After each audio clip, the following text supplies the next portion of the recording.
Supersonics money transfer wala nata kote ko bunam iko instant money transfer ibe Africa dawoda Europe US and Canada ise kodo kino Senegal andum fane ise kodo kino Gambia banko kan Supersonics mandan kodi kiyo dammanna nka kasba o sangalenne sido watu bela ani suto watu bela nka kedi go sangalenne puralle mobile woto network Gambia banko kanja ise kodo lani no ale banko bankto Gambia banko kanja ise bank account yele no alenne ita mariye dianya banko to Gambia banko kanja walla bade won kabune wato nyin sonne atara ko nyabiti nyaayile alila apple ko ci ali jinda la mobile ko wala nyum mobile apple ti kabiren android lomba for iOS device nale apple so do wolo lato albe datila ka kodo ki allafta ki la lamol miye andun tol Supersonic lanno lebe na koto dariyata andun telle ka red beto di andun ninata na commission wol dibe gamim fana nyinen ka amam fe wo fen nel lafita kuma jama mo la nyin koto walla lingi kumani 0044-161-618-1845 0044-777-256-2899 00-220-791-8545 walla nde Supersonic money transfer alga kodolu ki Supersonic money transfer send money and receive money now.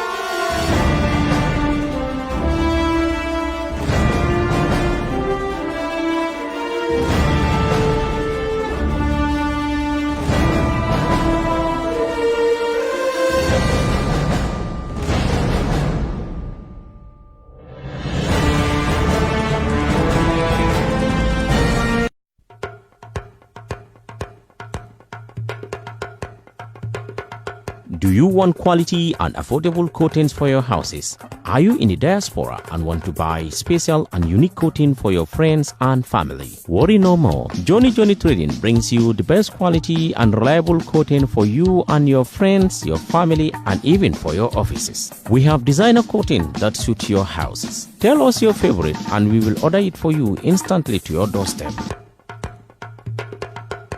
So get yourself a beautiful and a strong coating in your house.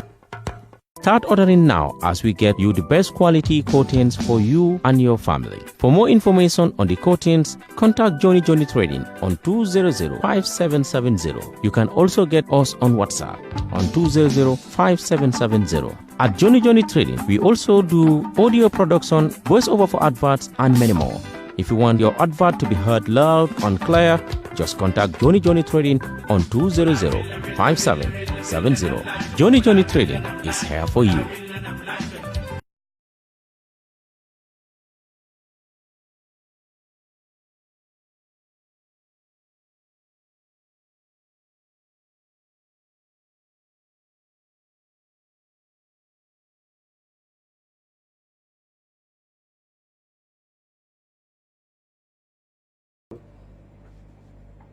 mbade lamoy lalu anin mbade jiber lalu mobe dawoda kabirin Gambia lembang fo Gambia e bantala ngal mumela be konto ngal tolla na jamundan senolu misilme ya konto ndilola nemo aneki so bali konto ndilo ko la bali ngolo nsale bisimilahi koten na programme to KB4 don ate kanale arjumalu wande andun nyinne mo programme to mi yalon ko nka molu sambana janne kaden kacala nala kiloba kan wato bela yen lokum fulol kono na alaji S dabo na wole sambana jang dami yalon ko nay ABCD of the coalition wala mu coalition o datita nyami fondunta kono fon fentita budum bidu ate ko kilo do me masata la tentu lamba jay lamba warandila tenturo anin jayro ni warandiro mi yano ko amandandula so to wala minna nyawatol be kono manjata saha soto bari bi alhamdulillah rabbil alamin mbalo be sonni male wala ya sabun ko binsina nga futa jam kake ya masindoti kakacha kuwalla mini yalon ko walla be fo kam walla be keri bayrin kabe fo fanan mbuka min fo wala mammin lon andum ko bin platform to ya tandi nyamin doron abe keri nyamin nka fo wala nyam yo bidum mbe programme o datla ni mansatalla to ba sen wala bismillahir rahmanir rahim andum ba danila fo asen kanda isaje ko nga ko fadin alhamdulillah rabbil alamin ala e ka isaje nga ko fadin alhamdulillah rabbil alamin badi modu anda tere kanon telon pamodu boja ndele be siri ngali mimbe kerin television to nyinte mola ani home digital fm yo bidum min yalon ko wolle bulo kata na kabe fo ko to wato le bela mi mo sponsor ti walla mo supersonic stay money transfer wala supersonic money transfer ito mo nyonta monti nana ta kodi kiyola ani ku ko tamalo mi yalon ko wolle sunta ko do maranyala ana janjanya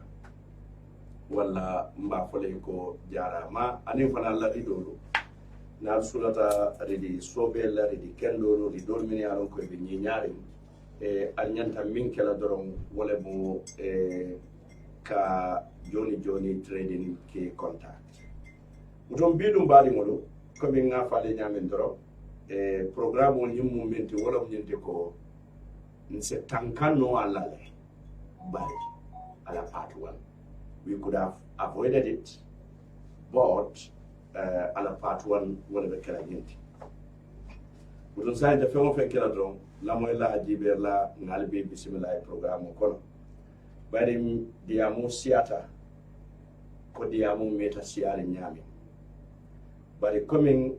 bina analysis bita min na laftale morse la moy ni hakilo le kane la moy din jusol bari nali la moy din jusola dorom jama kamike wala maka heart attack like andu mallafi bi moy heart attack soto min diata nyawolam nyende ko momi be nata jam jiber laal fo la moy laal momo ni be bola jam ima diare mo se bol jam bari ma ko yare on kana boja yo comme be ngalon ko dia momi be kering wala nyende ko loya Ousainou Darboe yona mi yalon ko atela mo United Democratic Party atela mo la nyaton koti wodi amo wala munti ika nyenne fo kunun bi fana wala fo wax wahet ya wala fo so wodi amo siande baake so wo fana minta ndi wala nyente ko without denying the facts wala nyente ko United Democratic Party itollom party ti me yalon ko itollom party bati nim banko kam but United Democratic Party itollom the decision makers ti but the United Democratic Party itolle fan nata ke party me yalon ko anyeki tabaki bari waro ani wala kana fo senyeki bari kuma kuta manfo kuma koto do ne fota mi yalon ko jama babi je ngi nyombo murunta ngi ke mansa ke luti ngi ke kuluti na Gambia opposition no nyene be wax wahet kala a foten akana foten bari mbe jiberol kala fanna minna wala mnyende ko fo Ousainou Darboe tonya ay wax wahet le keban wala fama wax wahet wala mu fo Ousainou Darboe ay yu tono le keban wala fama yu tono bimbe wala jibe minamul nambe jibero kala koten fo tonya president Barrow anyanta jila leba fama nyanda jila bari nimbo da woto mbina koten mbe jibero kala koten fo Gambia nolu nyinne nyanta kala naba fo nyimma nyanda kala amonda bi mbe programme lola nyinne kam bari faro jane be dunna programme ko no bi nse wota baki seo mi alon ko seo dan nasiri molam baring ke mi alon ko ka fay ko dudumani mi alon ka telebe jinaki ka jata mba konton na famfam anala dimba yalo anin jinaki ka jata ko lube baring tonya manñi ñini kuwol kono pour ñin kam mala ka to soto je bari nga wo soto le jannim be dun na ñin kuwol kono bari man fem fana ñini ñin kuwoto bari waati nga ñinne fo hadama dingol yen ko ni lafita moolu ye ke tuuraati ike fanke ika ke moolu ye mene menole ti doyaatu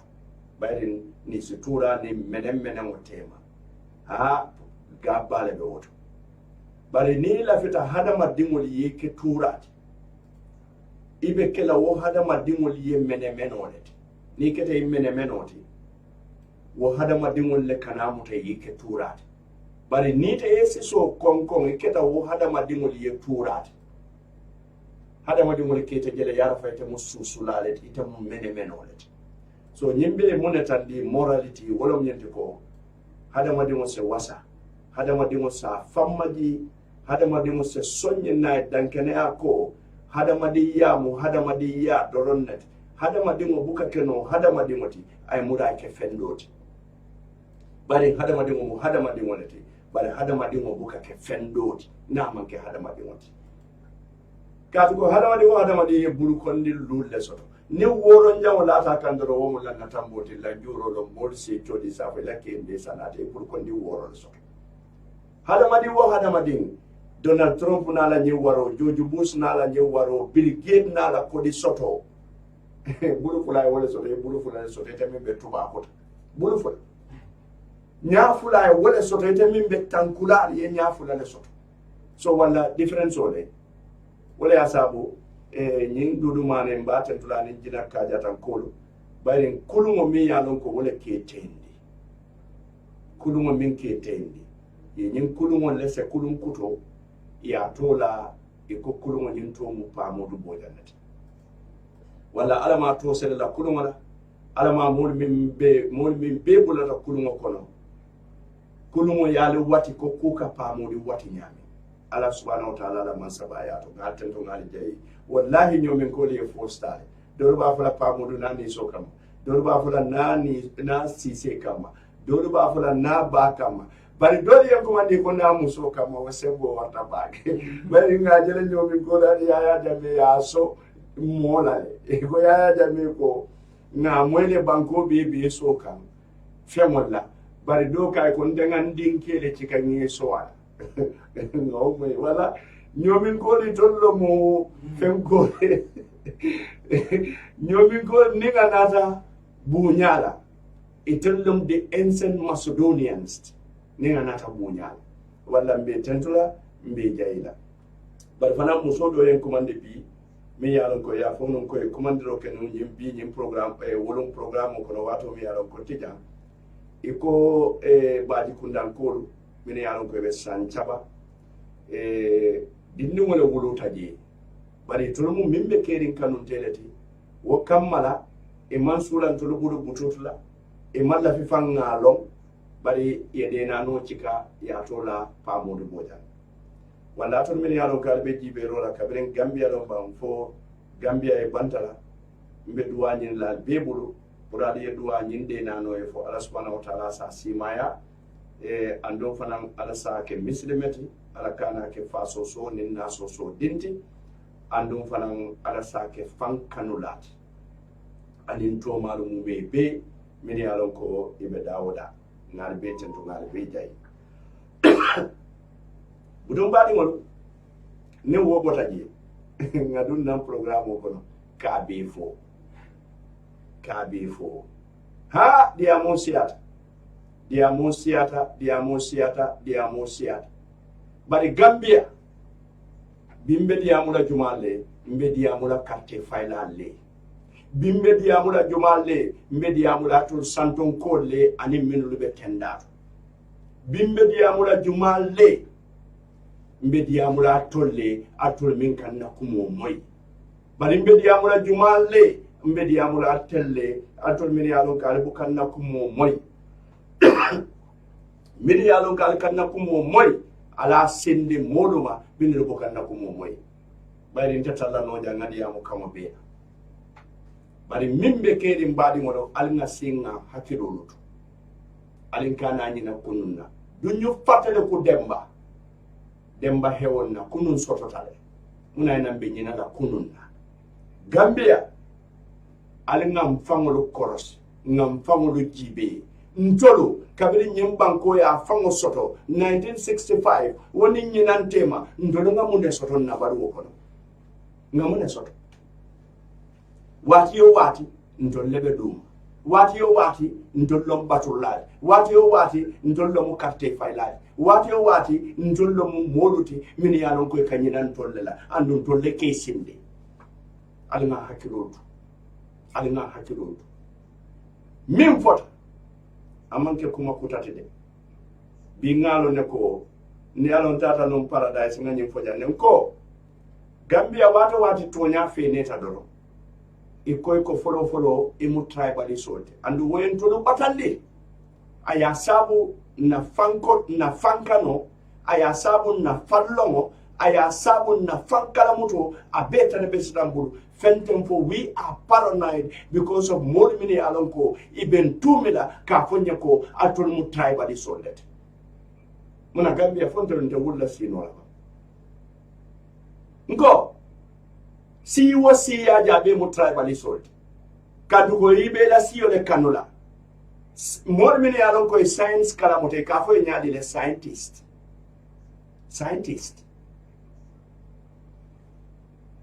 ibe la siyo le kanula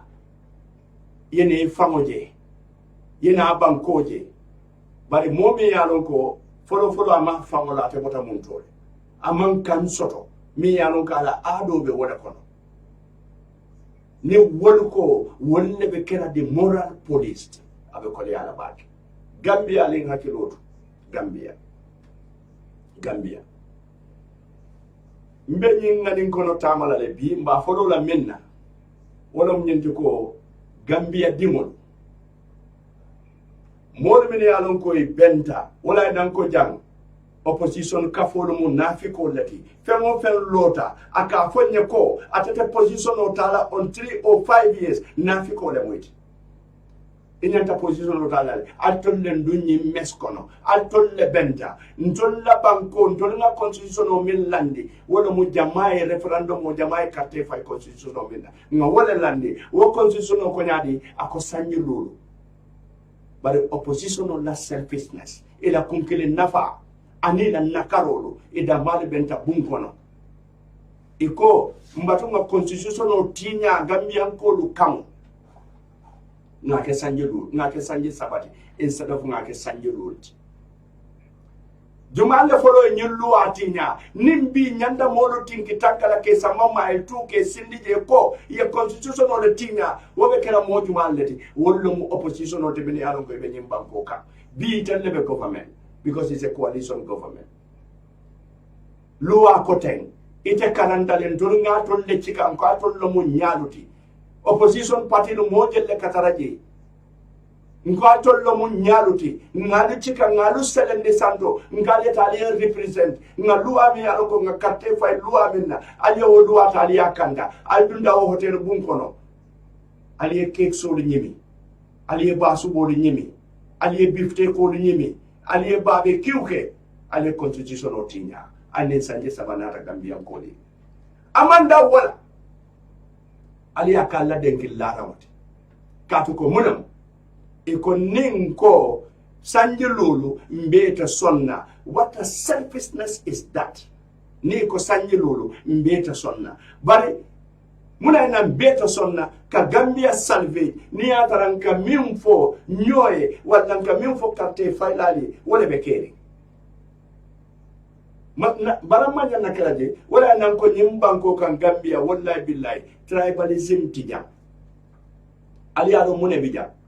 nakaro le bijam minta mu minti mol kabalan ka diala mi yalon ka tante minti wakata nyapi wala ka ya ta nyinno mu nyimbanko nakaroti andum fonga wuli na nyin nakaro le uproot na nyin nakaro le bonde ne manyim bonde wallahi billahi tallahi Gambia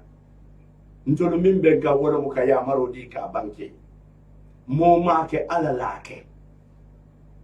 andu mote kuno laje alama minkeno wala ya sabu wate ngana jikor cika ngase mbede ngadi man satalal lawyer Usenu Dabo te kudi lantela nene mam min soto wala nene min soto no lante be 43 years 44 years nina Adama Barrow te kudi la non te lante min soto no ram fawaye katoluto neither OJ no my party no this Henry Gomez fumukate kontate dati ji party tate bu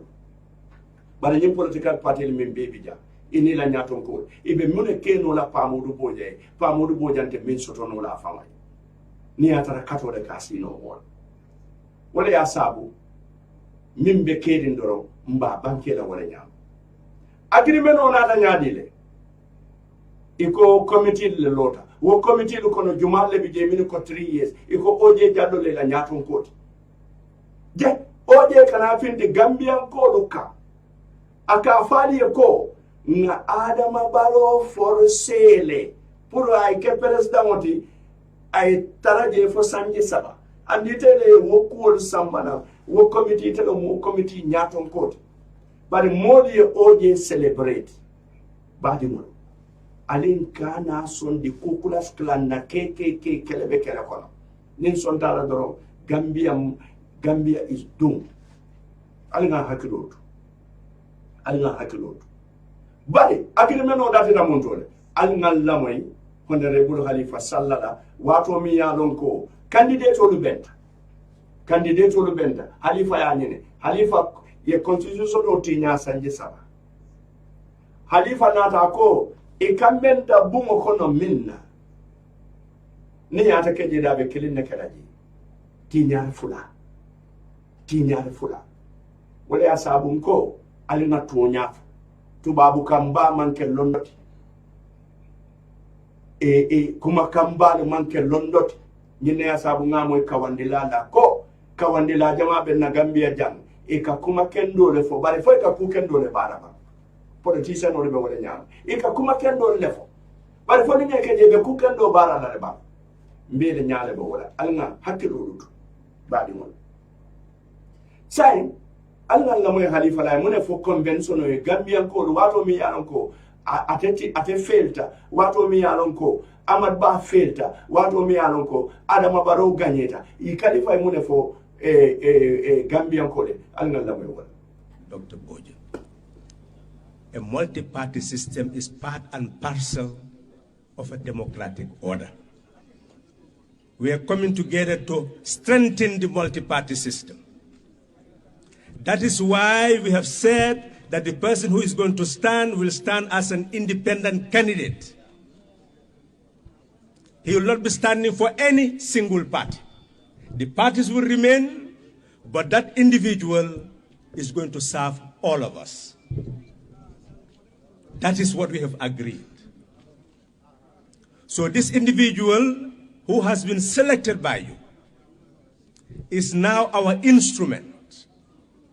in order to end self-perpetuating rule and impunity in this country. That person will make a promise to serve only 3 years, and that cabinet will be dissolved, and we will go back to elections where there will be second round of voting, and all the parties will seek the mandate of the people. This is the agreement. My badi ngolo mbele wo mo nyola nyinkena wati jumale wala mu kabiri wato mi yalon ko opposition party do benta Kairaba Beach Hotel pour nyinkamala ka nyaton ko tombo nyaton ko mi yalon ko wala betambila coalition o nyato pour nyinkamala ka Yaya Jammeh bondiji badi ngona le ngal la moy kumo buka do maka kumo buka domo kumo buka nyimi kumo kan la moy Halifa ko coalition olam agenda momenti olam to strengthen the multi-party system. Atulu mbekiam jali. Jaran ko law banta baduto. Mine yaron ko kasi sanke kono susulale be kenna be mimbe kerim batuka. Atulu mine yaron kalbe wulli audio be fotalalla. Atulu mine yaron kalbe karadola. Ali lamoyi ngakumo bondale nyoto. Iko to strengthen the multi-party system. But ikamune fonye, nyulu fota lungo minna, ayatara lawyer Usenu Dabo be prison, ate banta. Abe prison. ñim fota ko ntolu man na de ka political party lu fan na ñim bemo ñinne asabu halifa ko ñinne asabu e man political party lu fo koy be burukalale bari ko ise modu tombon political party kono ni momo tombon o mari be kela kunkilin naleti kata independent wala bari political party le betula jede Ousainou Darboe ñinne for tactical alliance. This is what Ousainou said. Tactical alliance. By the name B, Adama Barrow na la mansakunda be nyimma nyami mbela. Nimbi misal fe député bu mo be mo dinde yantamoti mambo dulato. Ibe mo independent député let. Bali luma menna Ousainou Darboe lota ko nde sonna na parti fa. Ay halifa salla la kumole warande. Alifa wole fo luma minne be Adama Barrow tolola. Woluma ko itolu man na pour ka political party du fa bari itolu natale pour ka political party uta ke sembo warandi ani ke do dula babani banana mo fo kote ako momo ya lonko ikanyeta jang ibe promise le tala Gambian koli wala mu nyinti ko ibe la hido le tala Gambian koli ko sanji sabe be wala kalaji ni wo sanji sabo banta ite be foñolale ite lola carte fayla bari ite be carte fayo nyimbe ite be kala jibe lati free and fair election min gagnete ya ci kaya di wala nyinnem koti mi yalon ko kamego min kata kaya ba beach hotel wo bu mo kon nyinna mu kamego bari Ousainou na ko tactical alliance katu nimbe tata independent candidate political party libe falal Facebook Wolita, the Republic of Facebook, and the Association of YouTubers. I Wolita, how send a coalition of Tia, Dunda Jana, Bodajana, Nafalen Kalakala, Kilo to Badimon, Alutamu Menti, Nadi Sonda, one Italian Jutundiwara, Alcina, one the more neat Talugi, Wallahi Billahi, I treated the last of the Alabedami Muta. Allah Hakilot. But he didn't have a nyimfo. Barrow son Taliban farman son President Barrow. A son Daniel Saji Sabola the farman son. I don't know Barrow. Clear that I am committed and loyal to the coalition. Any other agreement that we all append our signatures to, I believe that the same is the true of all we use in our parties. I have also abundantly made it clear that we shall implement our programs and policies to strict terms of the spirit and letter of the MOU signed by all the political parties. I stand here before you today to plead my commitment once more to what we have agreed together in salvaging our country from the destruction it has found itself in the Gambia shall rise again, and this we have to do together. At this stage, I would like to particularly thank Mr. Halifa Sallah for his foresight and his tireless effort putting together the mechanism that gave back to this coalition to eventually this convention. Halifa Sallah, thank you for all you have done for the Gambia.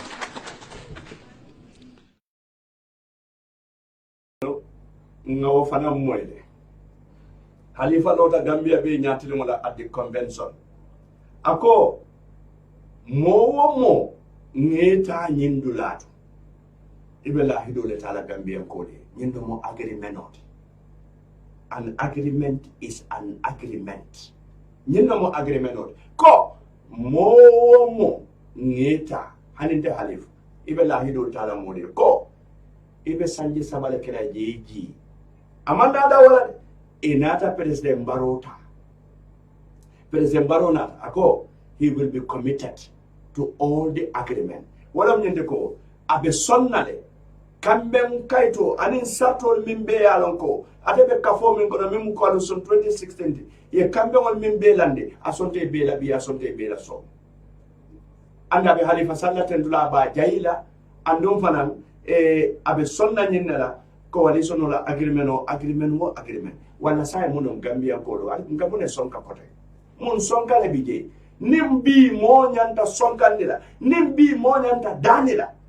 nimbi ya maro nyanta dila mola o nyanta kela president Barolete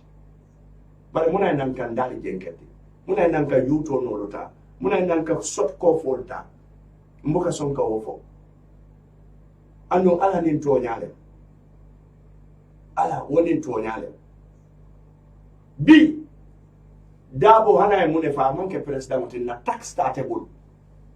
dabo na si manda ya wala mun na haji tiji bari baro fela ka min do mala state house na hajo bije atol min ya ko bi albebe wurla albe ke balu nen na albe ko kala ngamra tal le wurta jankata ndiko baro ka min do mo state house asiata le $2 million per month ngamra tal le ko foja ngamra tal le baro neng alka ne munella alko do ya dabo dingolo ali ya drawing ali baro ke dena noti ali ya ke dabo koto ngamira telle o gambia fonte milala carte fayla dum kadi ya matelle de mantra facebook um kolla de mbe carte fayla la you people are the decision makers alina gambia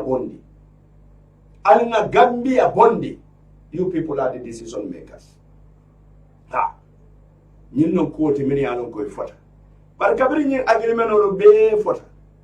dabo botanam prison wato men na nata dabo mu loyalty dabo ko ate sonna e luwati nya dabo e munef ako momo ya lon koy be president Barrow forcer la ka jindi forcer si fanyadi dabo ma define fonni nasita ya define abe kera forcer si fanyadi badi ka president Barrow forcer fonni dokol le bitaji ka forcer hani nin dokol titaje fonni kidol le bitaji hani momo woke Gambia ko bele be nyapilete mari kan coup d'état o banta nyimbango kan mbato no militaire ro mbandandala coup d'état o banta nani kidolta menyunda kudal menyunda kulundingol menyunda fengol bela wallahi ndolla no ndolle siatat so wala coup d'état o takara nyimbango kan basai mbe baro forcer la nyadi la IG wala mukasa mbakiti la ka forcer IG andu wodo do manki so alga la moy dabo la min fo woto The thinking would be very morbid, and I do not think that anyone in his right mind,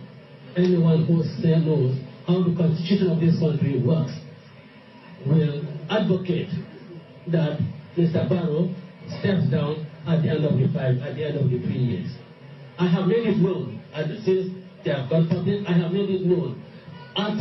the meetings that look, that statement is a non-starter, and I will be the one who will challenge that in the court, the unconstitutionality of such an arrangement. Two private citizens, you get together and say, let us agree to violate the constitution,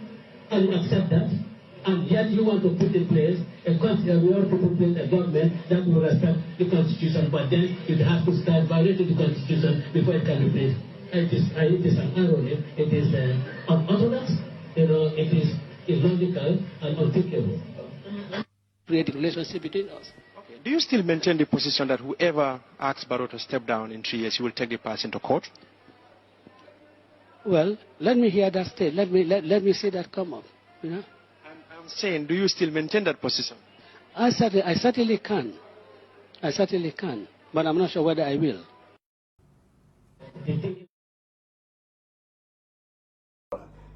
Wala nankale kale kana song ikafanyade alfa bulon de la denkil dole bi jende sa ne nyanda o fama sambala nam programme ko nole les chiens aboient les chiens aboient mine français ka moy wolu balo na len kabin fo les chiens gallo les chiens papeto les chiens aboient abe wala nyam fonse haw wulo man kuto mu hawlet wulo na man hawa ka ga wulu mumuneti de andu wulu mumune buka femmuta nga buka sumfa mo barino so fonse haw da boy mune fanyin interview tani Umar ya jinin ka kai ko fo han sai nyinne bete bulu ko nimmiye president Barrow force ka jindi ibo mari sambala kitola da bo kai ko let me see that come up to babu kan wonde mbatu ngaje follow wake akai hanin ke nyinin kale foi ba ke la fonta kala akai ko nsa kenole bari mambe na mbakela kuma ko yoro fele muna nanka narrative fali ka muri filindi ndolo ngamira nomfo nawo agenda still wobe tahanolale nga media household moja na media alon ko lot the media houses ya tandi mo be ko ndolbe UDP challenge la ninna audience la ndolbe UDP keraten wala be kere Gambia dum banko radio siata barate keno la kilomita ngo kumo buka domo kumo buka nyimi kumo buka kunu kumo ka mwele ando kumo buka mweda made kumo na mweta akatenten so alenga kumo tenten dabo ko momo ko ibe Adama Barrow forcela abe challenge la court le muna mu challenge ani be ben na court le wala ko Adama Barrow force momo ko be okela kasamba kitiola ani be ben na hokiti dollar bari UDP ma fu be Adama Barrow sambala kitiola foi wala UDP e yamaro le di ko be mobe yamaro min di katandi ko Adama de la fitale ye ikamo kanda andu UDP le nyando fola den ko UDP le Adama di Gambia bili UDP Adama di Gambia atol min bebe diamola ñu oppositionol al be mal la fala muna nal malla Adama no manata aliya fo nyami aliya kanu bi kuna aliya kanu wala nyama katambi UDP muna na kabiri wo wato UDP ko nga Adama Barrow le tambindi alman nakaro tuje aliyabula Adama Barrow noma ayatara hanal manta convention wala ayke UDP led coalition because actually Adama Kanu more than those who brought him. But mo tonya fele kene bato. Alingana nakaroke. Tonya fele kene bato. Nimi mbaladala wallahi itele famo nyabiti. Bali mfansino ndilalo. Ngo ni sino emote kunun kasone aba ni sino muta ibuka kunin no. Alinga hakidoto. Nyiye nyenafu. But say Ode Jallo ko ye forcé leke pour Adama Barrow wena ye forcé leke pour Adama Barrow yentri ye sota bare nga sequence sambale na nyame wala mnyete ko Khalifa nata ko banko mo lenga mbe moto monal bare nga moto mbo na lahido leke sanje saba anda be lola janne ay wala hido kutayandale kombe sanje saba leke raja inata Adama Barrow tombo Adama Barrow lota ay wala hido kutayande ako Khalifa imbete tulambe jayla ngala hido minfo kidu wokiling mbabe horomala ngabe bunya number 2 number 3 usenda abo botanan prisoner data usendu ko hanide aliendi mo nyamen anyanda sanjulu lekela je constitution e wolef muna ina ko sanji saba je mbije Barrow nata Usain Dabo simul kolobos bari Usain Dabo ko Barrow te jira ko sanji lulu Barrow ko wala karaje Barrow bila tata Senegal Usain sumo kolobos ngalla moy wala ba wax waxet ngalla moy wala ba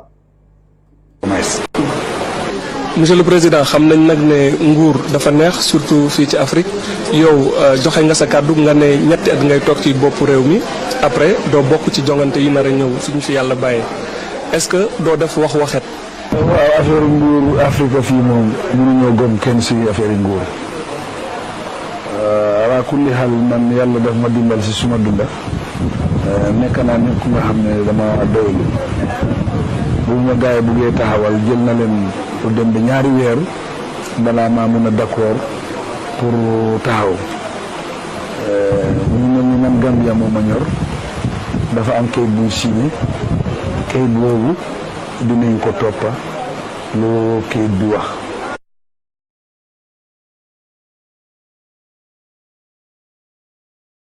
koy dëggalaat yaa ñetti at bi agreement diggante ay parti constitution bi juróom at la woon ñetti at mooy agreement bi ñetti at agreement boobu tam dafa am liggéey bu ñu war a somba loolu lañ wax ni bu ñu jeexal liggéey boobu si ñetti at ndax dinañ ko mën a jeexal ndax duñ ko mën a jeexal amoon mbaa doo def wax waxet du wax waxet wax waxet moom daal do am Inshallah. ñetti at yi bu jeexee nga bàyyi non bali wolo Gambia ntolle nga moy de Hussein Dabo nata ko hani de ndimo te jila 3 years 5 years ado wala kala ja baro tata Senegal ko hani de nim modu kambenta sanje sabal dambe wala kala je wala baro e Hussein contradict le woto bare Hussein ye mo ne fa ko nyimma tele ta temu loyalty ani UDP ko nyimmanke Hussein tante UDP ko de wala ko UDP na la kamala Hussein ye min fo ma fan sun kumone nim modo ka jada fa ko ne ko UDP ko ye Hussein fe ale ka to Hussein kamala nyanda kala UDP kamala kai do na da fa ko bari UDP manke patiti mi alon ko mo kiline kasam bari baro nata le birabe Dakar baro mun defa doylo lan moy doylo baro ko asitale ate mu monete mi alon ko forolomu andon ate wasatale so andon ni la Africa nyaton ko jibe jama babi je politician o buga to nyaaf nyinem baro la ko moti bari man de ma doylo man commerçant la man après 3 ans man dema dem liggéey man commerçant la so ñindo gay hana do wax het ako dede wax het hejusi no be kram lem tonya wax het hejusi bari ngaji be Hussein so mbe wo fala ñin ko be keri Hussein wolta baro yuto nata Hussein bala 5 years oka bari baro la modu tata platform te the BYM the Baro Youth Movement or Baro Youth Movement BYM itata platform te kamunef Hussein famale yaf andu womo kilimo Gambia li la moy ñafike yalla de atol ko Hussein man betia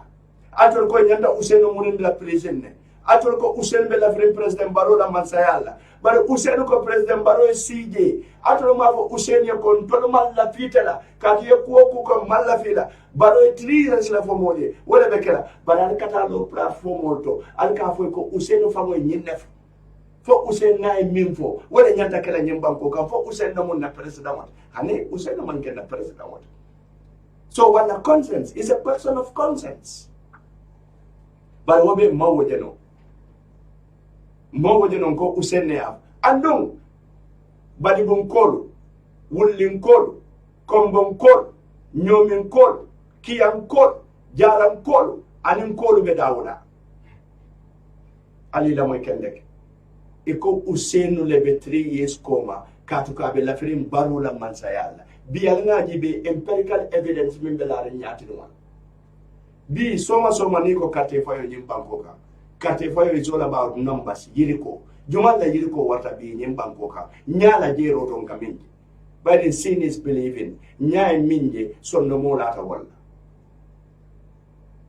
UDP le siata Hussein na mo ni Hussein be la fi president Barola mansayala anu nga molu moy minulu ko Hussein fa mal la fi president Barola pour ay ke mansate wala ni Hussein mo no hasidot ñun non be ko 3 years afana mbira na da bafula la hanide 3 years be jira la ngata karte fa to non by 2020 Hussein will become president bara ko hanide ñun non mi yaron ko do bi je 0.5% ye wala soto in election do bi je less than 4% wal ko ay ji Hussein ka te ji bara hanibi e ko tami yaron ko ka te ji la ite be la firina la mansaya fo Baro fananka Hussein kumande ka fay ko ikoyman la finna man saya ñu man saya le diata pom cake banana balo zizi wutolo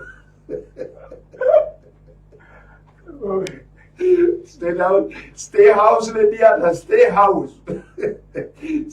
is nice so ñu nom ko de bari mbi je birim baro yala wo wax heto Hussein Dabo nata na Hussein la moy kunu ngay minfo Hussein ko momo ko be Baro sambala ka force ka jinde ani be na kitirulat bar kunu Hussein mo ndana ko ama fo UDP kayta demonstration wala de akama wofo and it's very clear wala nan kale ko loyalo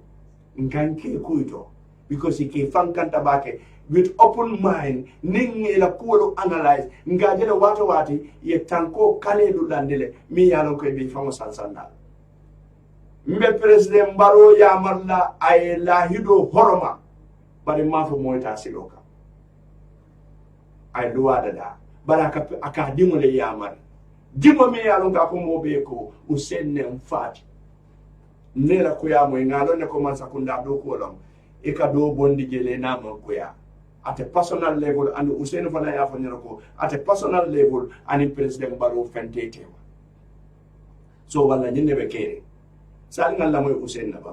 Usain ko president Barrow a bulo de kilikai ka ya mari ka fay ko sanje sabona sita dukare la hido bunya ya horoma yeji al ngalla moy the United Democratic Party, after I've said several meetings, have come to the conclusion that the Coalition 2016 agreement should be complied with because it was a condition of the coalition agreement. If it did not, if it was not part of the agreement, there would have been no coalition. The UDP urges all the parties to the coalition agreement, and particularly the principal beneficiary of the coalition agreement, that is His Excellency President Adama Barrow, to be faithful to what was agreed to by all the parties, including President Adama Barrow, and also for President Adama Barrow to fulfill his promises to the electorate that if he's elected president, he'll serve for a term of 3 years, step down, supervise elections, and hand over the office of the presidency to whoever is elected at that elections. The United Democratic Badi mulu ngaw fanam moy ikom man angale kam moy bare angale kam wala ka foja wurla mba tolla ye Facebook tay with big grammars papa grammar ni mama grammar ñol Facebook janjan dare on kunu grammar papa grammar ni mama grammar ñol bari uno ya Usain Dabo ko he urge abe dadila ame won ame dandala amam President Barrow dandala amafo I am warning President Barrow ako I am urging omo angare kawalet so wala nyanta urge ani won nyanta woro bondila nyotole e bambanda nyotole nini karola ani yamarola karola is grammar ako aba danila let him be faithful wala munyenti ko ay dankenaya betiata let him be faithful ay dankenaya and let him fulfill the coalition the election promises or the promises he made to Gambian electorate ako aba danila Adama Barrow ase dankenaya nyinkam mala wo dankenaya duto ay lahido minta karte fayla liye pour ye karte faye nin wato sita ay ji bari ngol nyente kerno la ko jawt mine ka fo Adama ay ji wala mala moluti minul ka fo Adama ay taraja for 5 years wala ka fayete kalindi la jam wala ni yaya jambe be non kukile wala wosi kumbati min be yuru yara la no yaya bala bari yaya tata sai Adama le kasera sai be borta Adama le bala alenga hakilotu lawyer Usenu Dabo ako previously atela decision o atemu loyalty luwati nyabe dawoda abukala fi wala nyine ya saba ko Adama Barrow constitution o sanji rule lef bali abe political party mindo wala kayite tande nyem party ida mala kamota lola party la kamo batu ando wala asabu nga party be commande party wo party Gambia jang ni man finti decision o ta nyin koto ne kate fayolo ni Natalia ali wure ali bay na fatela ibe lola lo dulalto lo jambang lo tema wala mu tanko warata kata muta jana muta jale bay wala fode ibe decision o le make la President Barrow to step down wala President Barrow to remain. Simple as that. Two decisions, yes or no. It's a referendum, yes or no. Simple. But I cannot take decision. It's left to the president. You are a hypocrite. Momo ka wofo sate ko mbato lela. Ndolo fanga ka nyimfo. Ya jamme kelendo modu sotota janne min lu koy date politiko. Iko nyimbuka ya jamme support bari mbuka against. Namune foye ngoy ko you are with the oppressor in the time of oppression. If you remain neutral, you are with the oppressor, but not with the oppressed. You know Bukumoti, me anon kabelore. Gambia aliye atolo opposition olo, aliye Gambia dundi nyatan kono. Allah mbafura nyadile. Ye Gambia dundi nyatan kono ila nakaro luto.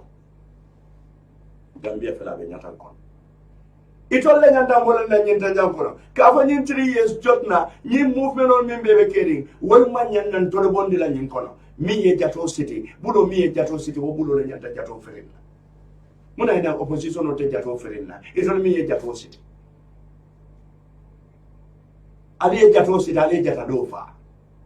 Jata feri wado city ali ka kontole hani ka tuta jato le bulo na julo kuntu wolo na ama kuntu wolo. Gambia ko la le da boy ye nyinef.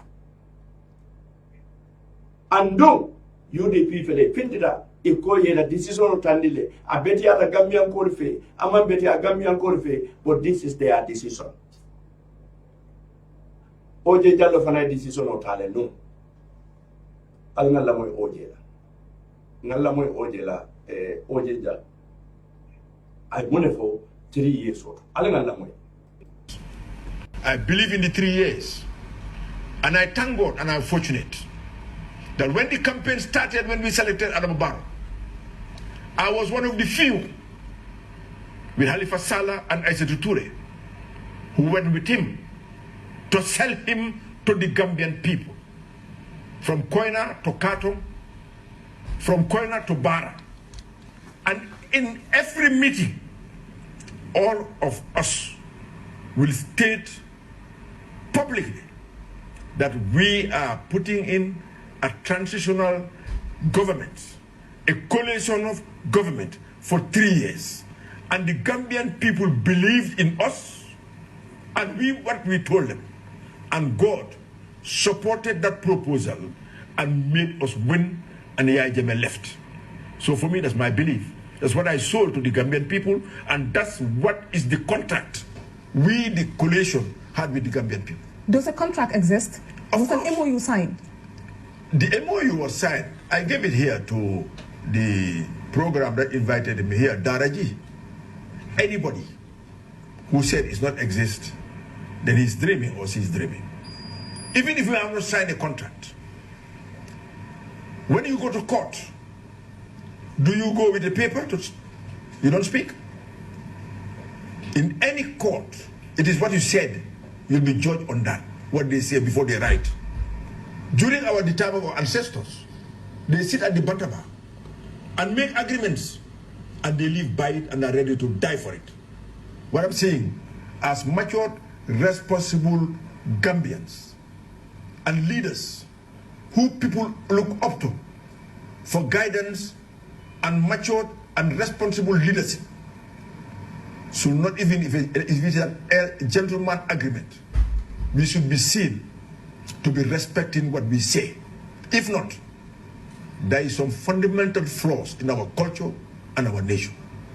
What do you make of the Vice President's statement when he threatened the President that he will sue him if he doesn't comply with the Constitution to serve for 5 years? Well, he was not there when we were signing or talking about the coalition. But his party was represented and the agreement was signed by Yamseka and Mr. Dabo, who is now a member of parliament for Birkama North or Birkama South. And I'm telling you, even if we have not signed, am I saying, what I tell people, I will never ever go into an agreement if I am not convinced that I should go into an agreement before it is written. I said, our voices, our commitments, our statement to the Gambian people is far more important than writing a paper. Because it is on the basis of that that people have voted for us. They didn't ask us to bring a paper and sign with the alcalos and with our supporters and with the villagers. Have they ever asked us to sign with them? No. Badingolo ntelenga o Omar Jallow fana moy afana wa head baring ako ate fongola committee itolle president Barrow forcé pour ka nyintri yeso dia baringa president Barrow fana moy nga oje moy saisa kami fodin tuba ka wala nyindi ko watol soto dara watol min yalon ko nyi signero do man soto modu min yalon ko mu forollet e kasila banta balle to e kamben kuola e kamben ta ukul minna e buko wol bonda noto akobale nintol natan sitan kamben ta ukul ta ngi bonda noto walla ndolude ndaji ko to anin na foro yalu to ako kude bije mi yalu ka mankita Omar Jallow le nyimfo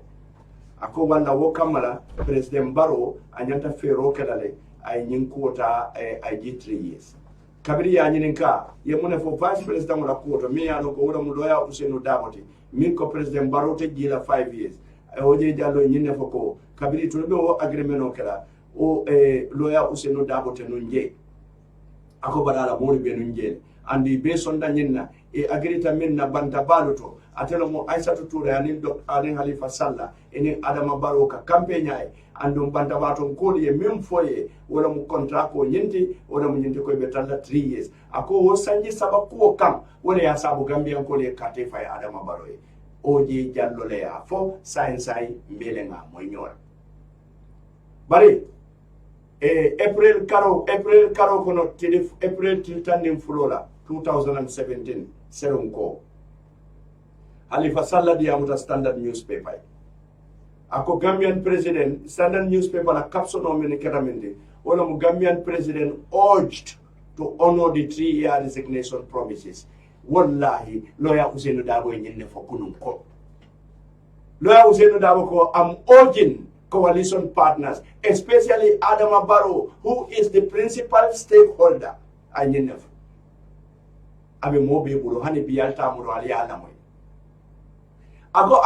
Adama Barrow to respect the coalition agreement. April Karo till turning Florida 2017, Halifa Sallah Fananko, Gambian president ought to honor the 3-year resignation promises. Wala Adama Barrow lahido leta konin sanji sabo sita be gila. Iko the leader of Gambia Socialist Doi Party, Halifa Sallah, on Wednesday advised the President Adama Barrow to honor the promises of resigning after 3 years, an agreement he has penned with coalition partners. Halifa le nyimfu. Sai haluko Halifa le fita kanyimbanko samba, bari Dabo man fita kanyimbanko samba. Ando mbega alone ko following member Dabo noma o following the Halifa noma. Sai difference ole nyin statement follow the tema. Nyin kaiji. Nyin don ka mbeda ni laji. Nyin don fananka mbeda ni laji. Sai ko nyin don min ko mbeda ni laji. Womu kebaleti ay den dikanete mun ko de dum aka folen ko keba sutu molong atata manya nafa bari nyin dong waka angale kambale fo aka den dika koylo dum aka nyakira su koylo dum wala tanya tafa Gambia ndenyen nafiki ya tula jeba nindi amu bekeri mbi mo nyanda min challenge la wala mo Adama Barrow. He is the principal stakeholder in this coalition. And you near the Yumuno min baby carry, India moment baby carry, Nino Sabo min baby carry, a beta tata, Adamalo. Because in Kafole, I tell a control ko menyin nekaraji. I take anyone another murum birikam. Malo fomo famoso. But I take anyone another murum birikama katandiko. Constitution no enda kenyele ko sanjululu. Akuyata miye, adiata miye, mbetanda jane for 2021. Hani atra mode kate 5 years. 5 years lekam. Ibuka fa adiata miye, akuyata miye. Nyatonko buka ufo. Alinga to nyafu. But sa mi program conclude la men na bayin man sahaba ka felen kama baby takam do wondin bari nga kata bake intem boto bayin mo wili fula nyom benji be kan Facebook mo min bel la moy kan Gambia ma kala wala wala na nyim platform do min yalon ko ni ji ko kul feta wala be mo bu kay jibe wala la chotolo siata wala la chotolo warata alina hakilo lutu min be kering mba sata la wole nyama anda be keri nyame mba fora wole nyama ngo fonni na taleban alngal la moy fonni na tan yuluma la le ndesan muna nan tolum kam famu nyinan fonni na taleban alngal la moy fonni na taleban alngal la moy dada ni ente mo ngalo keso adoma de keso bental folo nyina nim fata na deputy party leader continue the leader of the party adan abedanale the government ko ngal kili nyinela mo anol goni to find violence adum bali ya marla elo bali ya marla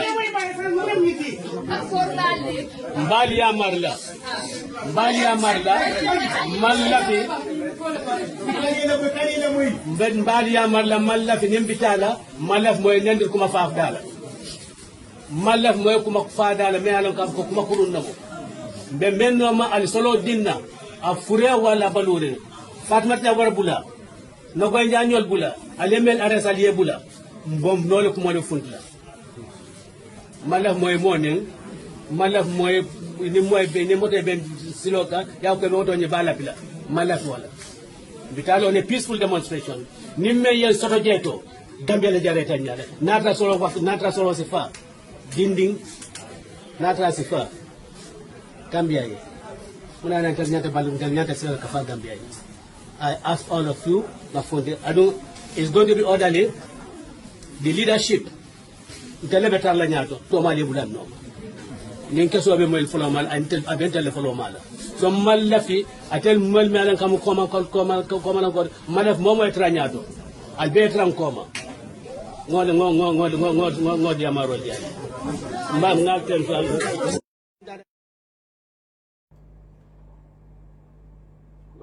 so demonstration of it okay demonstration we need Solo Sunday, get alive. We need Solo Sunday, get alive. Get alive. Get alive.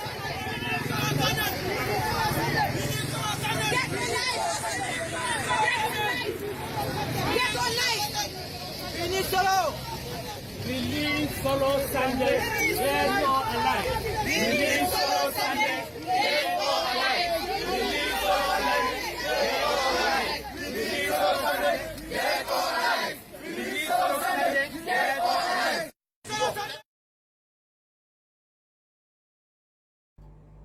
ntolle nyimoy nyola Gambia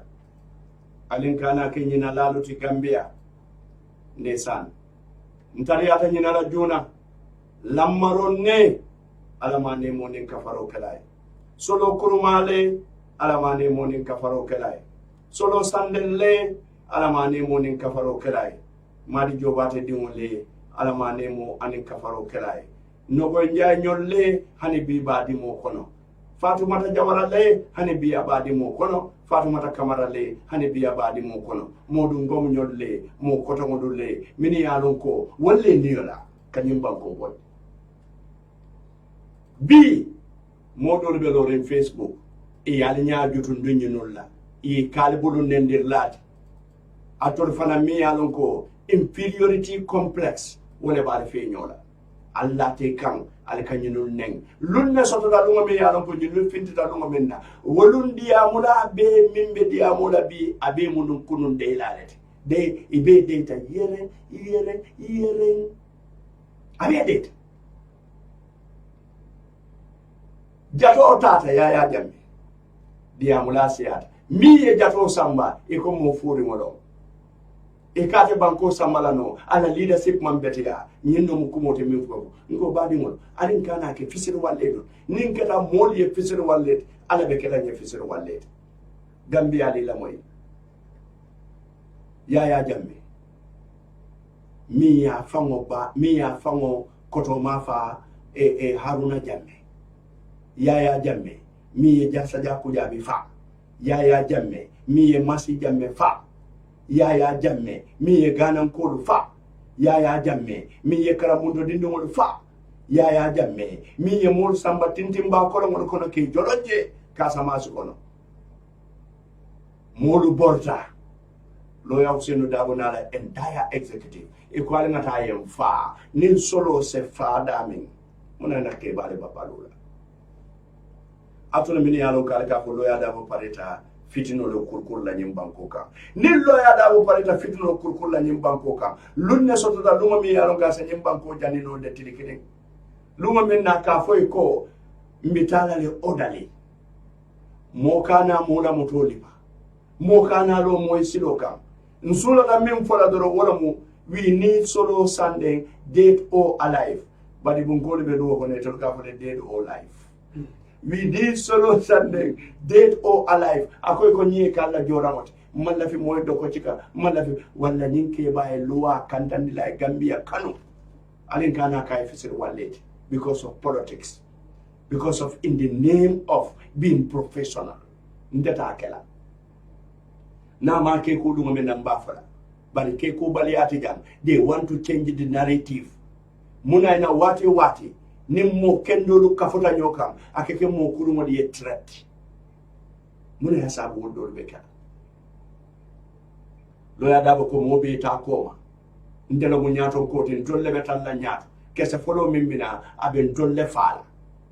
wala waya niyo bondila saki aya niyo bonda saki jumale a niyo bondile aya saki aya ke Gambian kole atelo mu Gambian kole Jesus Christ he was ready to die for the Gambia Jesus he was ready to die for the Gambia wolunna ko bena folum that very particular moment that very day Ousainou Darboe was ready to die for Gambia as Solo Sandeng died for Gambia. Solo Sandeng died for Gambia. Badi mo. Being ngake mo furi ngote. Africa mo muna nankan na mo kendo ke mo furi ngote. Nate bota ko doru bota no nyami. Nde potala bito de kanu UDP tasta. To no UDP tasta. Muto woka mala badi mo. Gambia carte fay lalu. Lamo lalu. Mini yalo ko yel lamo ni hakilola. Wala dafere mini yalon ko yella moy nin jusola faleta prasta mor nyini de kadu hatata ka woreke bari foto nyase execute to nyase banke so wakamala bi mbedan najan ne fere bi bari ka nyim fale mini fengo fen ka fale ko Ousainou ko ten akoten baro ko ten akoten oje ko ten akoten Halifa Sallah ko de ten akoten andu na député do wolunde wol fala ani mo kondamol so se hakilo so wokamala bari mon mbe mo be tetula mbe mo be jayila bi Facebook alhamdulillah ndata da fo wili fula anim fen mbe mo tentula wala mbe jayila mulata mo kasida fanan e hakodan bari diamulate wolte de dindiamo ko pam aka diya dolele ata diya la doliye adiya ta minuliye alnyabo kuti amandiya minuliye mbara hako dana wala bari ngolo famodo bo jante be dana janne bari bina telephone line o yellate mena Umar Fofana ko be talla le telephone to baydali ya mo len kam mo wonyo bete abake be duwa dani la ko fana nyinka bana fo ala sejjata kende a sabatinna kende ke famode bari mbal tentula mbal jayila alla la moy ko nyemada ala la jibero to ndelo pamodu bojam mbedan na janne barani Umar Fofana se continue se telephone o yele ni nga telephone o fana yele nyimmu radiolete an nga na ko modu nyi nyandi alin na kumul fe yandi alin kana nendirol ke femo fe yalon ko nendiro ke jayte man ken toroti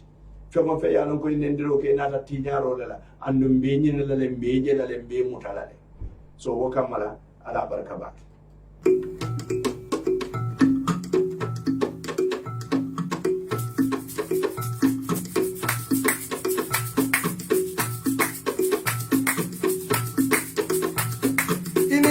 Inintalanya le camira, Ibu Jallo, inintalanya le camira, Jallo. Like a reu, plema nol berumbala, Jalandembo, Kenyima besaso, Anata fonye na lutata lisikonto, Tonya Jawarajata, Gudompunto, Yebongo nole.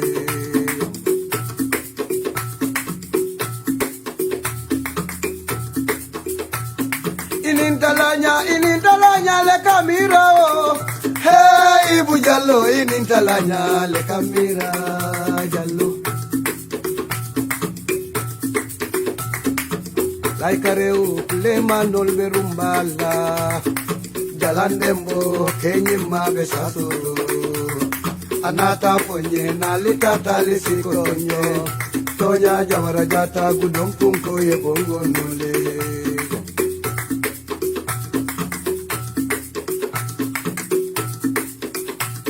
Inintalanya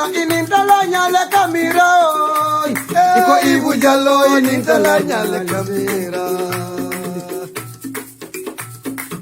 Like a reu, plema nol berumbala,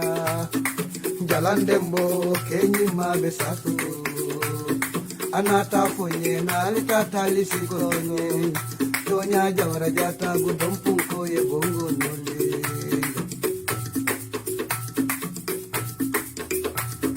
Inintalanya le camira, Ibu Jallo, inintalanya le camira, Jallo. Like a reu.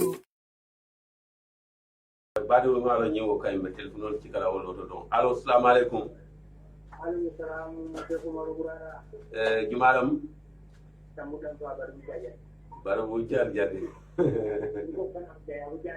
baru bu jaajar sambu bismillah programme bono nam be duara programme ka duari subhan inshallah min allah ya rabbi adu ya mari tangale mo ko nan yelo be nyamo nye bang atariya nyama atariya ni lino be me be kandire ba ka nam la ka ja foro abu bara to ka su faro dila ha lekda radio bula du bento mo woni ni ko mo be da teuba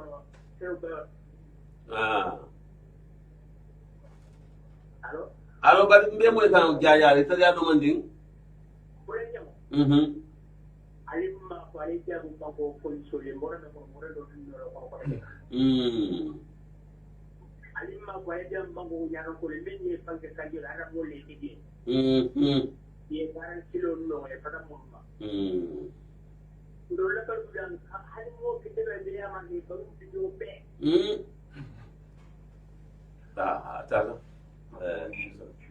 allo assalamu alaikum allo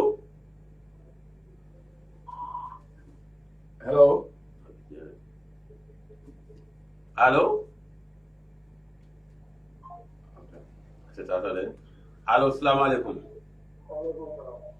to do wani be kilo la min alay dabo min to okay alay ta bismillah programme ko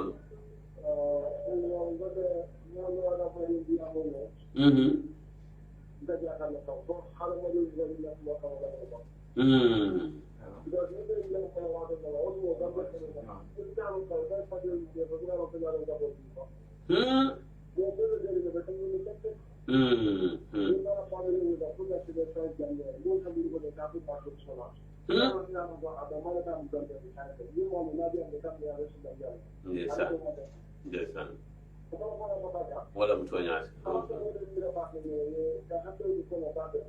akumata ba abaraka ba abaraka do fe ngo jibe allo assalamu alaikum assalamu alaikum وعليكم السلام جمالهم ndal sura arafati صراحة بسم الله programme ne ko amul kontana ana do ko ñol be abela may kan alludu la aliya fara tem alhamdulillah men kere university mbale konton ni mbara mo kende pamudu ay mul kontande bari bi ay ndini yo kede demanding fende fo kuma kama membe fo kan bi ani lumele Mr. Dawo ko ninke so mina ayam foroma wota ay mul twa ko male ninke so ya fa mul bi jemelo UDP samba wala atna Mr. Dawo kuma kama me ako baro 5 years o Mr. Dawo fa kuma kawalti ko UDP bi la kuma kawaninti so ni ko UDP be go so nyinna man la fi la ko tagi wala ko mo de man la fi la ko tagi adum pa mo de kuma kirin fo bi ako fansi no la men ka fansi tondi ibu ko wulindi no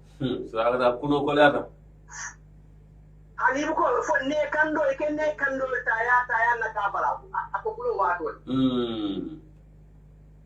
barintel mantani kanditaade kisuma mboro tala ninga bo nyirke do wulla okay sura kata baraka bake baraka sura ala baraka bade alama simani kayro kala kila hormo wala ko la amin allah ya rabb amin ala baraka bade thank you very much baraka sura kata baraka do fele assalamu alaikum wa alaikum salam wa rahmatullah mbadi to no andi no kidro la min ko fana amadu sanam nyanjo nyanjo bismillah programme ko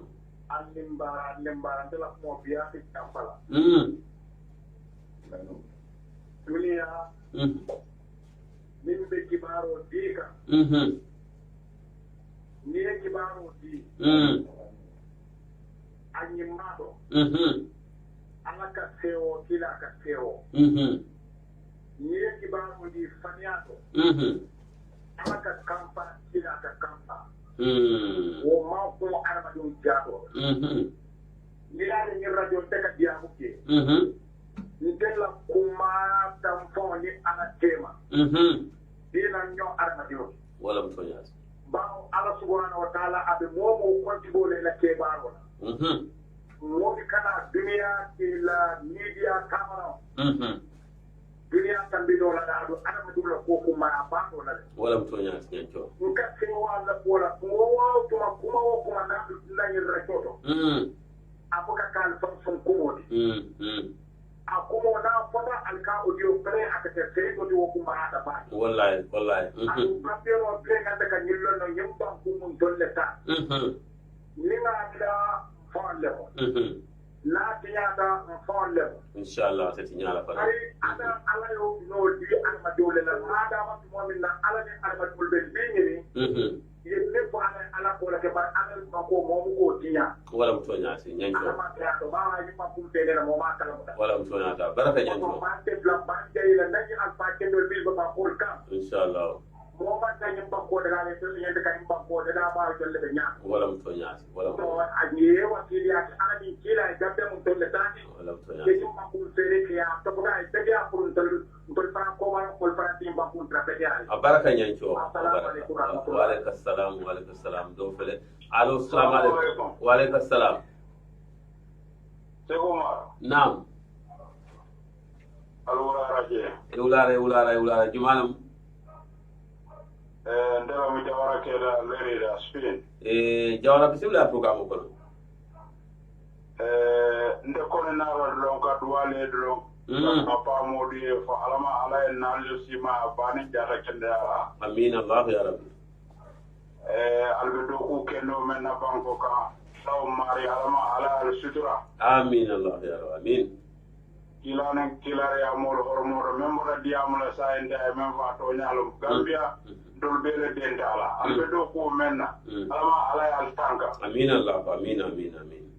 Gambia banko ala mari alama ala fasa alama ala tonya fasa amin allah ya rabbi amin ngal kondon long kontanta baake alla do ko la ma ala al kotota amin allah ya rabbi amin amin baraka jawra baraka do fele ngaw jibe allo assalamu alaikum wa alaikum salam cheikh man naam jumalam indi baraka lamin sa sifo lamin sifo bismillah lamin cheikh man tonya na ko do mo be kan no ko tonya la ande mu tonya jawo ta kar na ko ni mu tonya wala mu tonya bara adama ñan daron dar ko ñi mo ni baba ne de man la ko ani la da bola kabilita ko be yudi bile be fan la bi ka la dari da ko so ka bu ba ni ni be ko ni be man la bi ada ba du ma ni la da bu be a jawal la ku ya bu se ma bari ba bu la ko na ko wa ni so ma ndesan mo be anna tam sen ni sanji sabore ni sanji fulo men kanate wo be ma ke ko ngore ko jangal gore ni ndesan abaraka ba kan bari abaraka do fana fele ngota allo assalamu alaikum assalamu alaikum membe ken mo bamfa kamara bamfa paris ini bara ala baraka baake mo kende yo nyanda men be fala ndin ko ya be fala kontanta ako mu bojan ne ko wari bio a to ko to jota ko re biya me ko bojan aske no da man din ana ka shako ne kin min sike no bojan bare man ka ami bojan je okay baba afo pamo de ya ala albe abaraka min be do ko ren tan mo kende tonya wole be kabi wole mo embe kere adiyata tonya wolba fala uyata tonya wolba fala alama al sabat la tonya amin allah ya rabb amin kabi mo ko kontani nyimbe fo kanana e ma ala bunda tonya fala aba fulal ni tonya mo fo kamel be nyaaji bondi ka nana ne tonya ta ma fala wala men be kere ala baraka bamfa kamara Paris do fele allo wotatale butum ngalon do fana be silo ka go jibe allo assalamu alaikum mbali radi tala to wani ko kili wala min farwa banda to di madu lamin bismillah yo banda de mo kende ba abe mo ifan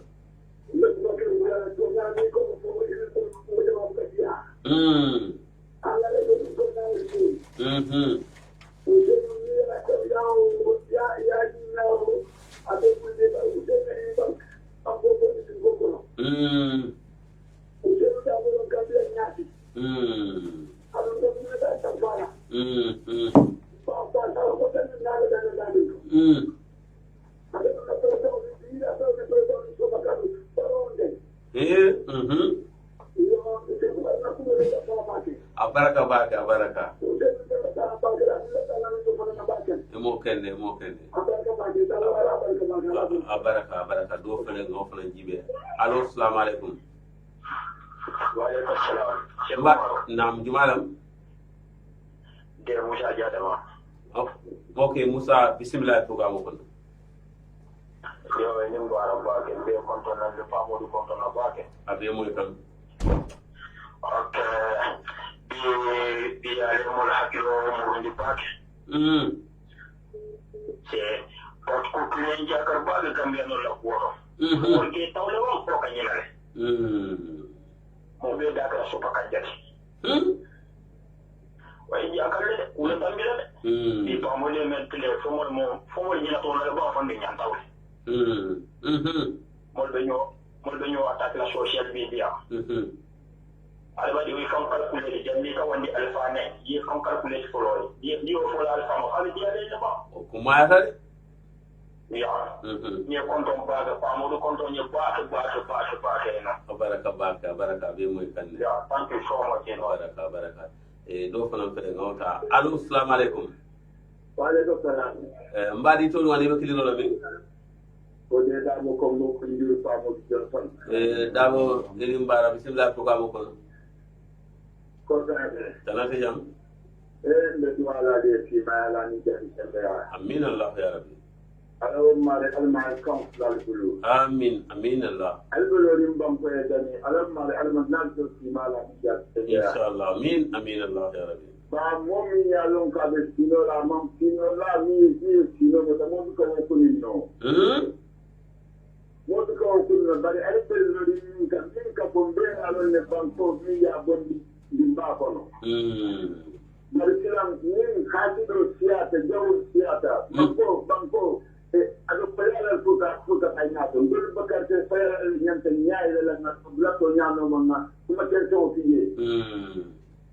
adam boro la ma ko kulla to banko sambalo no min na to kunkiri na fada mala dugo to adam boro katta kala ni ko moli ko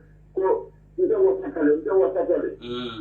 kati kabo atu ko banko moli ni ko to do kan ni adam boro na ro sira ta do banko ni kan sira be na lo adam ni kuru Tonya jibe no usen dabo alaka banko de la ama ko dia prate de kala man but banko e ta kayo ko na la wala tonya te alman nal jora amin Allah ya alman mo alman ile ma ala ya telbu inshallah amin Allah ya rabbi ila barako ta ko mo dimba ko na an nas lo jatti amin Allah baraka ba ay tuma ne de la tin kulle sanan ti da ta kan kula ni de ta kala da ka tin de sanan ma de kulle ko na la dal tilulo kake ndeysaan okay to ñaala baraka ba ko de dabolo ko bokku di jur Famou Johnson Johnson ko bokku di jur baraka ba ka fode ya baraka do ko ndato ngo fana jibe allo assalamu alaikum wa alaikum salam mbadi jumala mu andi no kilkami mbadi ngala sirif lam sirif manga sirif mi be kiri kanun jo sirif ni mbare mbadi Allah do ko ñiñal mo kende ni tiya busole ñina albe tubabu di masanna baaw min be kiri ila ko kam tele ko fele kerante iko wulu min ka wala ka tan ni mo dal ko kan le wulu fele kene wulu baraka da wasam ba bao bi ni amwe oje ba fula tema halo de video ko ya ni halifa ma fuko no tema nyim ala audio le delay da ba wonyo amunda ko nyanda min fola amudi an def barka duwa min be ke birin a folota da min fadal da ngam to nyata mina alama ala ya ta jaw amin Allah ya rabbal alamin aliye fefe ko alama ala ya ke baraka fetti ko ya amin Allah ya rabbi amin ben na rakani kele alaw mari o kana futa amin Allah ya rabbi amin bawo ni ya moy tonya ba tilimo atele tonya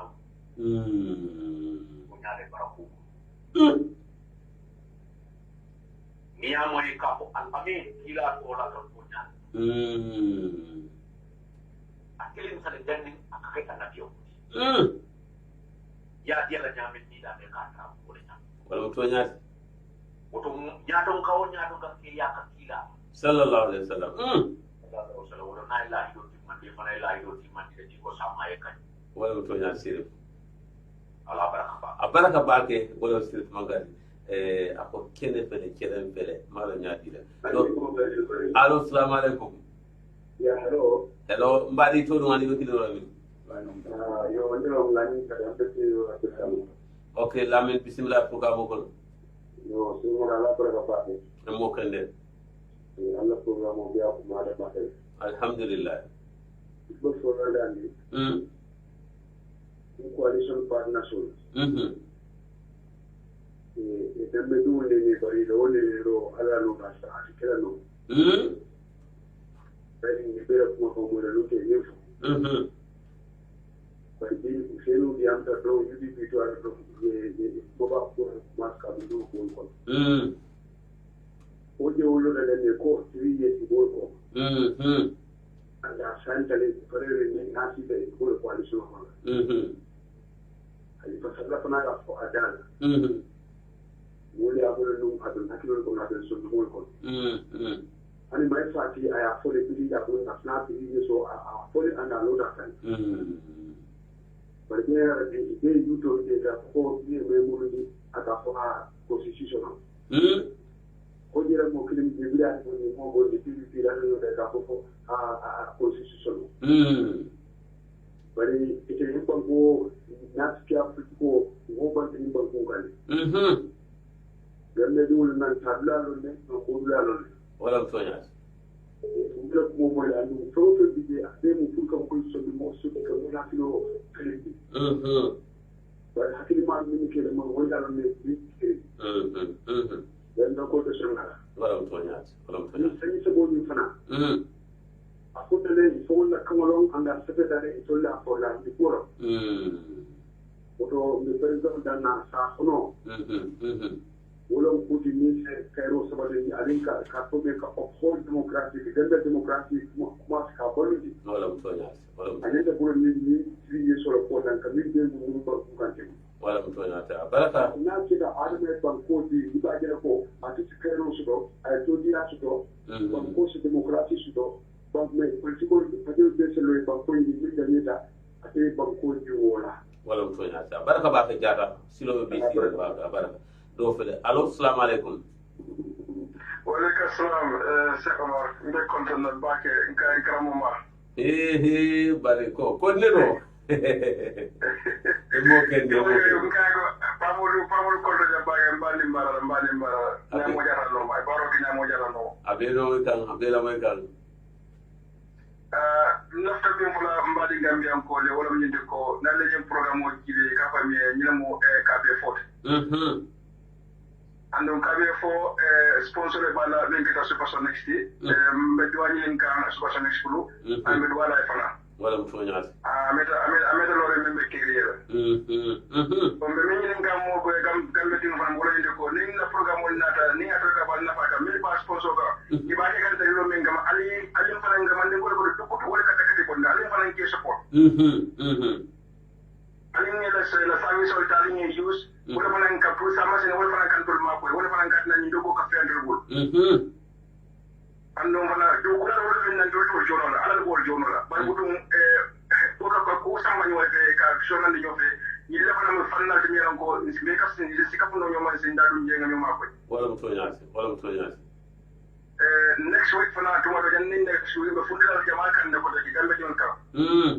as part of that process pour ka fondi ni radio ni media next week ni ala kitale be fundal ko ti salo ñela ko ba kuru kamba to podo kam membe kere anyata forta adam ala kitale wo fundal wala to wala ni be mi nga wani ko albesi ka fumma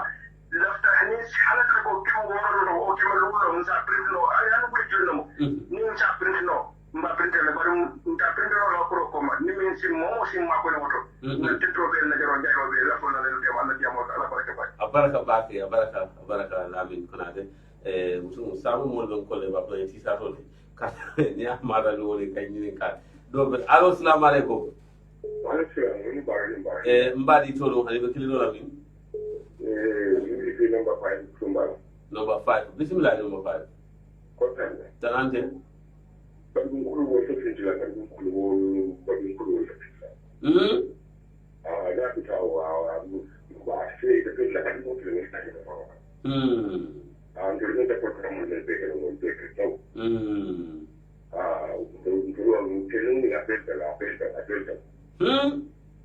bi fonde mo woro ko na ke ko mo woro si be ko ali amo ko ani no woro ni lan fu ne de ko na ke ko do mai na tuma mo na ko na ko pa na tuma ko woto kana to ko abaraka baka number 5 abaraka la no busy mo kenne na do allo assalamu alaikum yulara yeah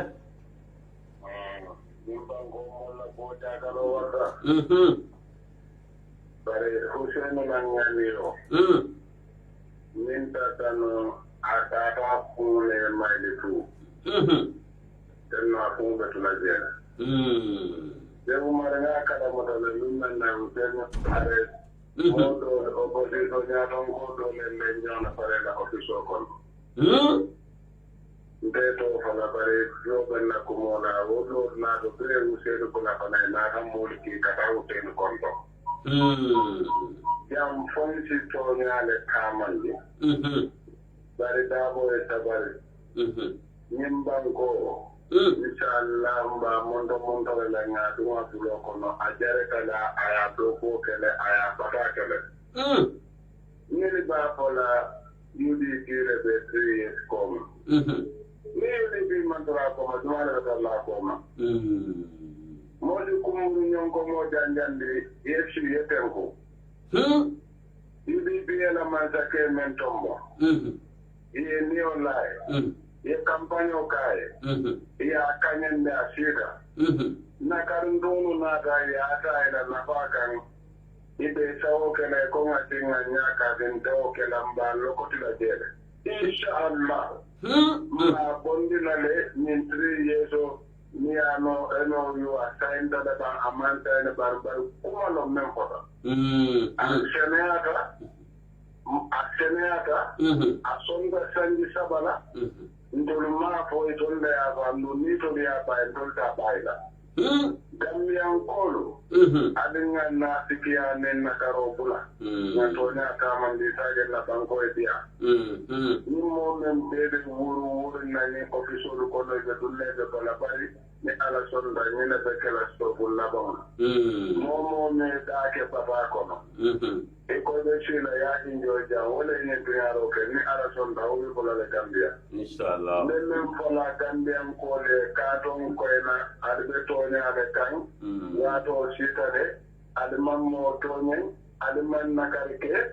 Alinga pindi nga senyo la ngaji ala do makala nyala masalli ala Muhammad ala barak. Abaraka ba. Ko be fola senada. Ibe ya pole mo de sondala de. Be nga mo nyola de. Men ko mo le be pidina wulindo la ninga wulindi fana dolle pidino kuyi. Okay. Abaraka ba. Abaraka ba. Do ko non allo assalamu alaikum. Alaikum salam. Bismillah Musa. Serma mbe konto na mbe pamul konto na ni mbe kere molbe. Mobe be la moy kam. Pero ntoma mi ron termenda kumala kain bawo professor di amtale bawfa. Na do kuma fon del do raata pour ga kumala je. Barani kabimba danila. Siyam funye nafta kuma kirin doron na fala. Okay. Lafita min alika do ko min ke sewmal jono siya ikana ke jono so kamol keto alfa kata baake albe tonya fo min ali continue ala almala indema donc mon ka jikal la andi kal la moyle naalo momin na kumota ay min falita ala fo nyama alkana mol la kumol fali the journalist bull jele expression Fatou Camara wa kununko programo abe Gambia no ne kan Usenu Dawola press conference o min UDP yake abafo kanko UDP niaje ibili ko makafu baroji 3 years so ilafta pour carte fayole ke 2019 Usenu Dabo ani UDP every time ikafule alunga carte fayole batu 2021 Baro kafu baro ko pray I step aside when carte fayman yoje fenna So Jolosia nyanda kala senna di niya lonko nyande ka konyare fo mole because mole minul ke lamoy alfalle ke lamoy dumari dingol fawol katare lamoy ka ane andula o dingol sama in the next 50 years to 100 years nula fite hela kuma kawo moyle isitano YouTube yela kuma bondi yafo wala mtonyasi So mbedan na wala to because kollal be siaring tan naftala aloto joloni so di niaje molbe ka ko pamodu Modu amante ko atele ne wo sene ata gambe jolori solu beji bare akalo ko nyaale fe wala to nyaata Musa anu ila boyo fadera ma sona ko dum ba bala mo duala e baake ka dum na senne shudia bala ni ya loko mba encourage lale so I continue abeto ko minna I continue I encourage min dia sola I continue aka tupnya minfo but Ibrahim Silla kabe fo sila ate perumbal Mr. Ibrahim Silla ate perumbal so aka so sila ni bawo nato ni ngami Yusuf kanja ni kuon ni ka do state aka wara sita ni ka ni sanka kai ni wote something ni samar bakar balagi ni bir dor ni nyobor competition abaraka bake abaraka Musa tungalon sai wala Musa na dashboard la kumandila la mawti sta sufa la saro taje kumandila la mawena ngata bondije allo assalamu alaikum mbadi to ngani be kilka min ni mbara senor abe moy kan kambeno bebe la moy kan naam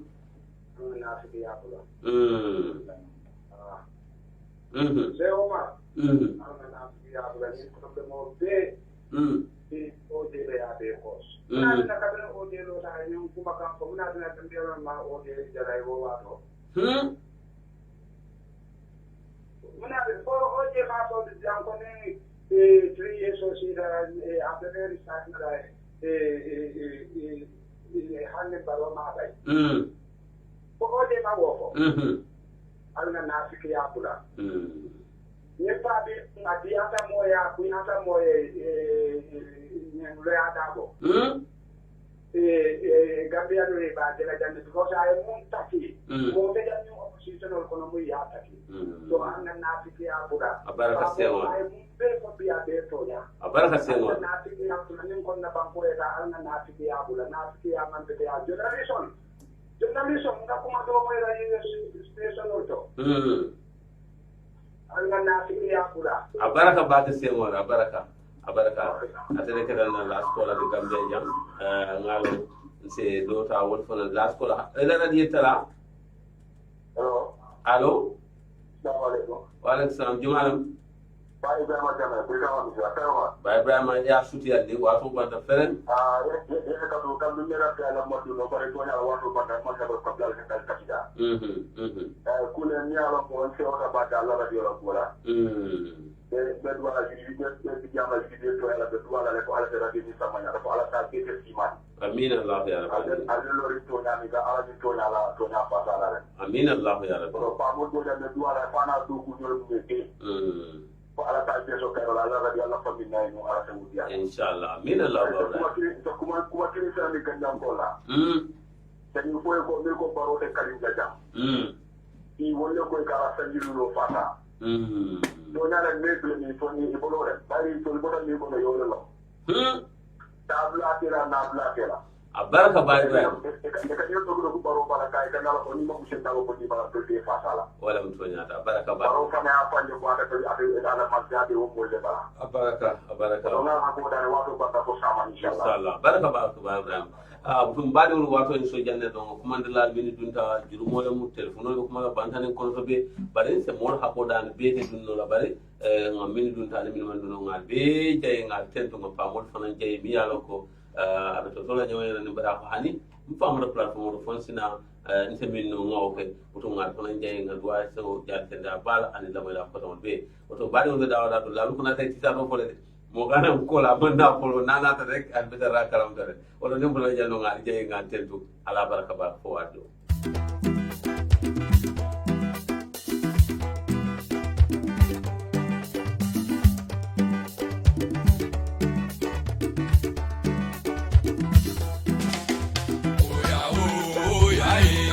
Gambia, oh yeah.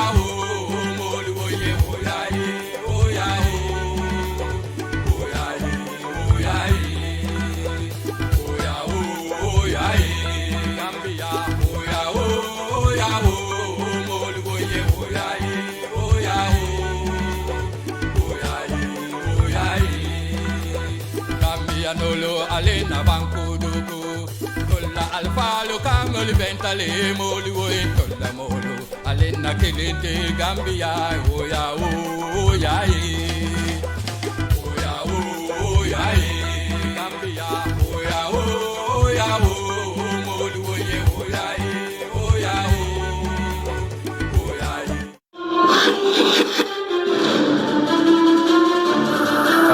Badimolo Supersonics money transfer wala nata kote ko bunam iko instant money transfer ibe Africa dawoda Europe US and Canada ise kodo kino Senegal andum fane ise kodo kino Gambia banko kan Supersonics mandan ko de kiyo dam manna nka kasma o sangalien ne ci do watu bela ani sunto watu bela nka kedi go sangalien ne pour alle mobile auto network Gambia banko kanja ise kodo landi no ale banko bankto Gambia banko kanja ise bank account yele no ale ne ita mariye di banko to Gambia banko kanja walla badi won kabune bato nyin sonne atala ko nyabiti nyaayile alila apple ko ci ali jinda la mobile ko wala nyum mobile apple ti kabiren android number for iOS device nale apple so do wolo lato albe datida ka kodo ki allafta ki la lamol miye andun tol Supersonic lanno le be na koto tariata andun telle ka red beto di andun ninata na commission wol dibe gamim fana nyinen ka amam fe wo fen nel lafita kuma jama mo la nyin koto walla lingi kumani 0044-161-618-1845 0044-777-256-2899 00-220-791-8545 walla nde Supersonic money transfer alna kodolu ki Supersonic money transfer send money and receive money now.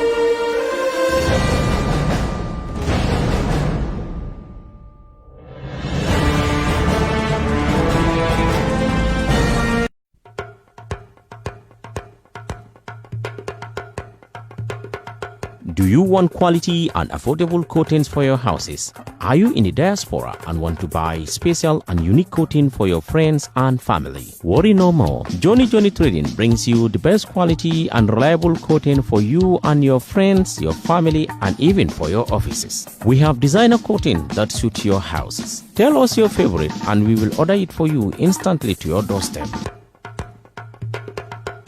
So get yourself a beautiful and a strong coating in your house. Start ordering now as we get you the best quality coatings for you and your family. For more information on the coatings, contact Johnny Trading on 200-5770. You can also get us on WhatsApp on 200-5770. At Johnny Trading, we also do audio production, voiceover for adverts, and many more. If you want your advert to be heard loud and clear, just contact Johnny Trading on 200-5770. Johnny Trading is here for you.